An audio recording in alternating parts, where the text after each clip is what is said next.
Now, during that song, we found the opening sequence to Watership Down, and it is posted on our Facebook page. Not the remake of it, actually the original 78 prologue. So have a look at it and let us know your thoughts. Hashtag LifestyleMK. We're going straight over to the man cave now, and this is all about male life hacks, things you probably should know before you're 30. Oh, okay.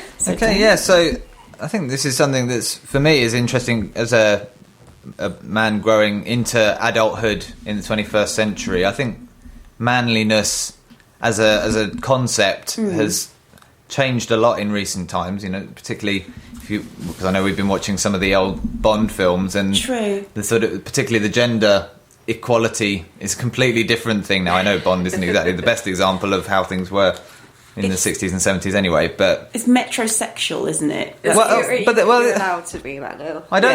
But I think metrosexual kind of has a certain connotation towards being a bit soft, which maybe a lot of men won't identify with. But I think the main thing is that there's not a lot of differentiation between manliness, or blokiness if you like, and actual sort of egocentric chauvinism, and people not understanding what the difference is between just what makes you a man and being a chauvinist. True. So it's just an interesting article here I've got by a guy named Ivan Dimitrojevic.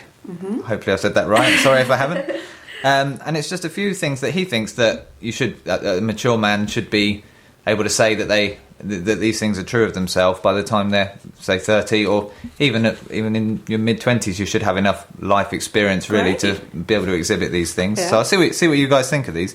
So the first one is, they don't let fear keep them from achieving happiness and success, which I think is absolutely true, and it's something I strive for, to say. I think it's very difficult, particularly when you're straight out of university, in my case, or going out into your working environment for the first time. You're not sure how things work. You need to understand the way that professional life works, and a part of that is having that first experience of knowing that you have to provide for yourself. Yes, and also it's having that first experience of being a small fish in a big pond. Because if you're very confident, say, at school or at uni, you can become quite a big fish there.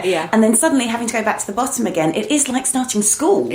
Right from year 7 again. So I think that's one that, after a few years in work, you should be comfortable enough and comfortable in yourself enough that you can go out and say, right, that's what I want, I'm going to go and achieve it. So yes, it means jumping off the edge and taking a leap of faith, but to be able to go and do that and go and get what you want. Great. Which I absolutely agree with. The next one he's got is, they don't do things just to please other people, which I think is really interesting, because it is this guy thing, and you see it on a lot on American and English sitcoms about how guys will do certain things to chase women, basically, and put on a certain appearance of themselves. We can't keep it up, is the thing. Yeah, this is it. And I think you have to know who you are, and it goes back to the first one again. It's doing what you want. I'm not saying don't please other people, but don't do it just for their sake and in spite of yourself. Or know that you are doing it for that reason, because then you're still in control of it. So, and then there's two here which I sort of paired together because they're on a similar vein, and you can see what you guys think. So there's that men don't create an idealised image of a woman in their mind, but also that they don't get baffled by a woman's words or actions, which I think is interesting. It's kind of they're kind of complementary. They're not the same sentiment, but they complement each other, because I think that you have to understand women as more than just what you see on the telly. Again, for me, growing up with James Bond, it's not a good role model for a male-female interaction. So, but also understanding that Ursula Andress walking out of the sea with that perfect body, the perfect hair and the bikini is not the ideal, that no woman is able to achieve that. So actually James Bond is actually a really good example of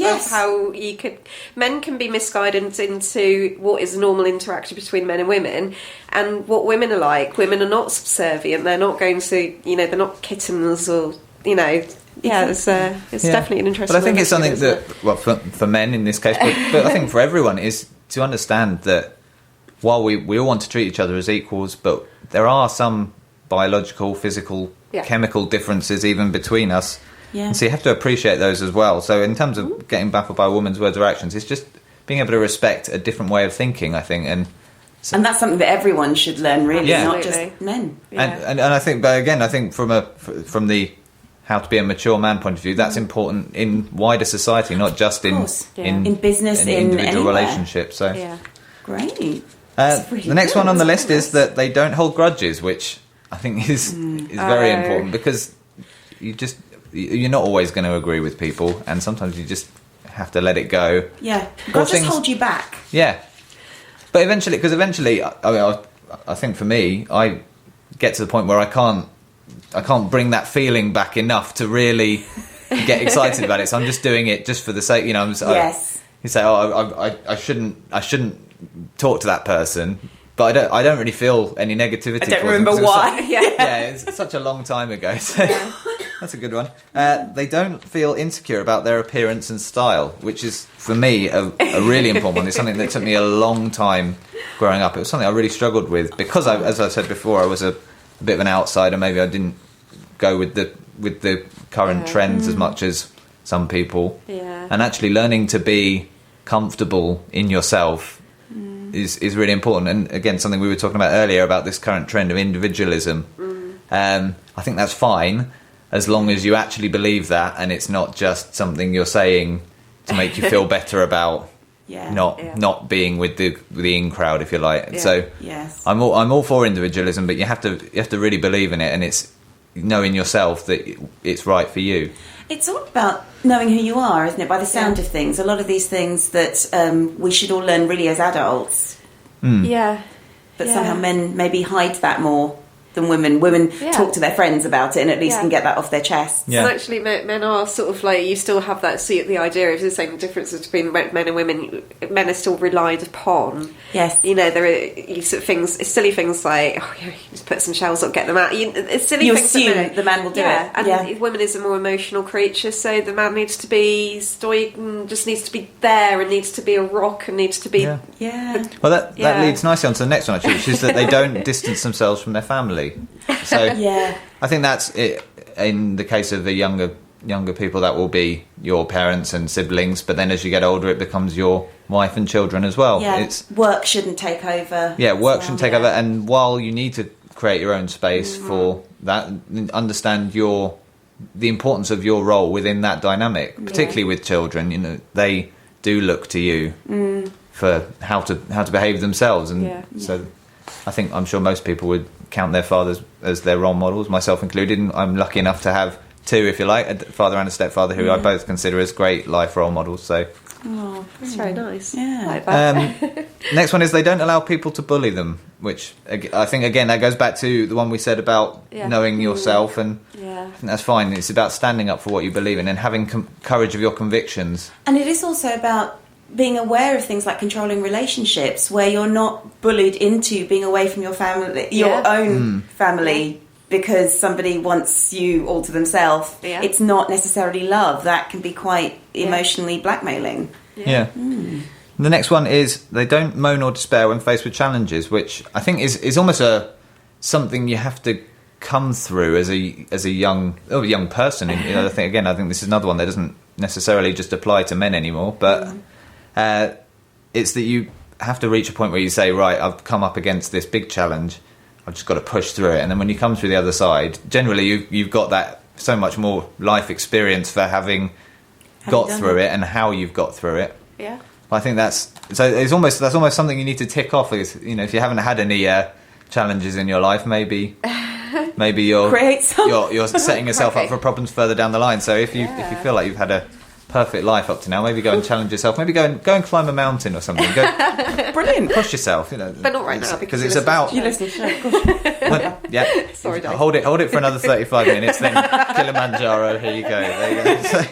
So, brilliant. And then we've got they don't see their job as something boring they have to put up with, because they've chosen their job, and I think that's important. And even if maybe life hasn't turned out the way you want, and you're in a job, then it's just about seeing it as something to apply yourself in. And yes, you haven't chosen it. Maybe it's not your first choice of something to spend your time doing. But if you apply yourself, you can find enjoyment in it. Fantastic. So there you go. Very nice. Thank you. Yeah, absolutely. Great. Really, again, I love the man cave. I love the man cave. It's a real insight. Yeah. Well, we had a fitness trainer, our resident expert, Rob Henderson, going out to find out about whether age matters when it comes to choosing a personal trainer. And he will cover a lot of the things that you covered, Dave, about experience and why that matters. And this is Rob.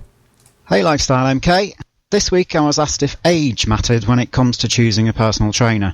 The short and simple answer is no. The age, or for that matter the size and looks of a personal trainer, has no real relevance on their knowledge or their ability. You can have older trainers over 40 that are brand new to the industry, and you also get younger PTs in their 20s who have years of experience. When it comes to choosing a personal trainer, your best option is to look around and speak to a few, either in person or by email, and ask them as many questions as you need. A good PT will be happy to listen and answer any and all of your questions, and that way you'll be able to get an understanding of their level of knowledge and experience, any areas of expertise, and most importantly, whether or not you can get along with them. If you're paying money for a service, you need to ensure that you're going to get what you want and that the person knows what they're doing, and just as importantly, has relevant references, qualifications and insurance. This week's show is all about learning, and this doesn't just stop after school. We continue to expand our knowledge every day, whether that's learning a new fact, watching the news or training at work. It's just the same when it comes to health and fitness. Science and studies provide a lot of research into what we eat and drink and what's good and bad for our health. And it's just the same for the fitness industry. We're always evolving, with new variations on group exercise classes, new equipment and new techniques to ensure that exercise is both safe and effective. A good PT or instructor will always be learning so that they can pass this on to their clients.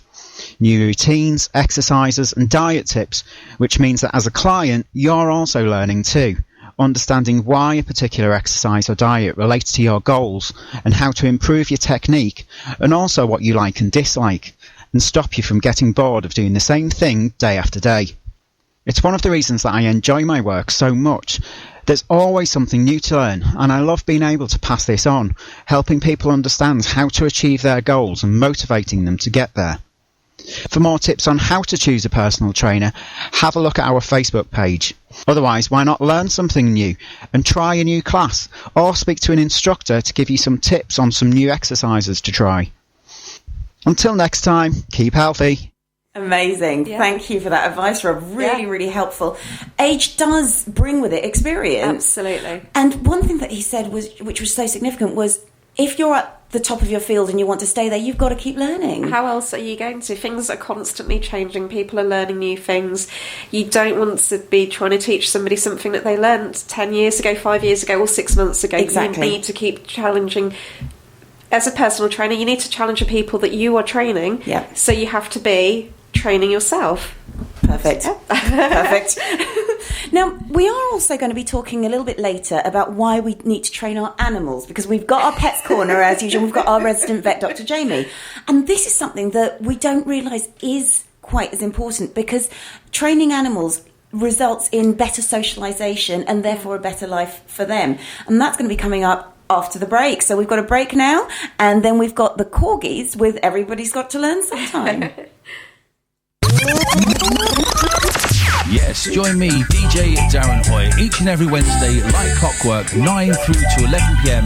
for the Reggae Takeover. The Reggae Takeover is delivering you everything from pure snap, crackle and pop warmth of the vinyl, pure 45, to fresh from the yard tunes, never heard anywhere in the world, trust me.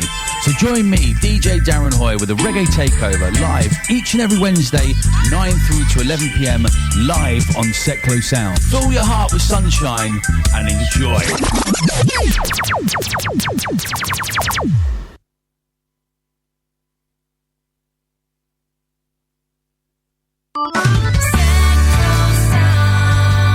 Bringing people and communities together on seclosounds.org.